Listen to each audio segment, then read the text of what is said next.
Welcome to my World History Notes, where I read from the book I wrote to teach homeschoolers world history.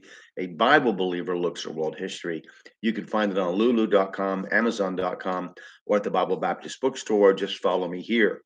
We're going to talk today about the Baptist Church in England.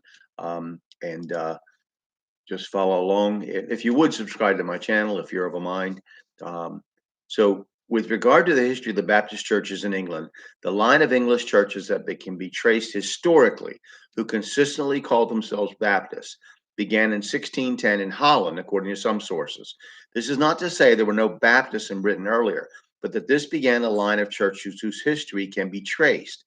It began with a man named John Smith, who was a bishop in the Church of England.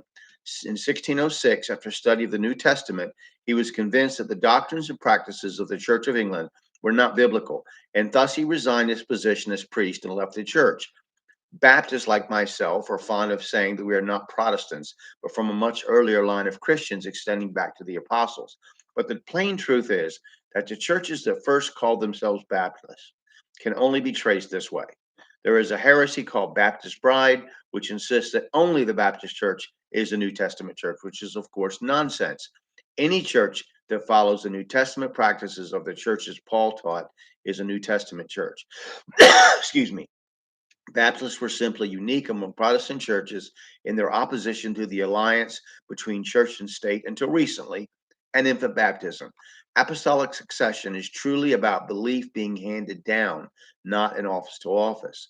Because of persecution by the Anglican Church of all who disagree with it and who refuse to submit to its authority, John Smith had to flee England. In Amsterdam, he, along with Thomas Helwys and 36 others, formed the First Baptist Church of Englishmen, known to have stood for baptism of believers only, rejecting infant baptism completely. Smith believed that the only real apostolic succession is a succession of biblical New Testament truth and not of outward ordinances and visible organization, such as the Church of England or the Roman Church. He believed the only way to recover was to form a new church based on the Bible. He then baptized himself, which is not biblical, and then the others of his congregation. In only a few years, however, the church had dwindled to 10 members, losing many to the Mennonites and other groups in Holland.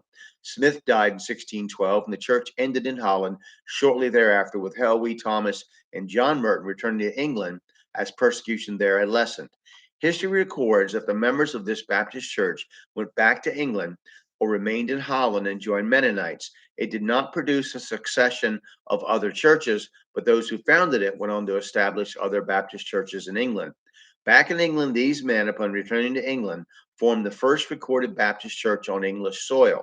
By 1626, the churches had grown from 1 to 5 churches, and by 1644, there were 40 congregations. The Baptist movement grew rapidly. These first Baptist churches formed in England were Arminian in theology, which taught that all men could be saved. The Calvinistic or particular Baptists were a different group and believed in limited atonement in which only the elect could be saved. Particular Baptists had their beginnings around 1616 when some dissenters left the Church of England and were led by the Reverend Harry Jacob. By 1644, these congregations grew to 7 churches.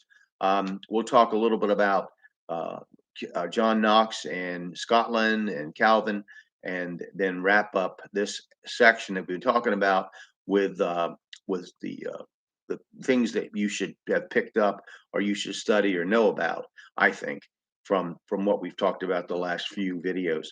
So I look forward to talking to you again. I thank you for watching and hope you'll have your own conclusions about world history. Study and hey, you don't have to agree with me. I'm coming from the perspective of a Bible believer, and there's other Bible believers who don't believe what I believe anyway. So I just hope you'll study and enjoy studying history. Goodbye.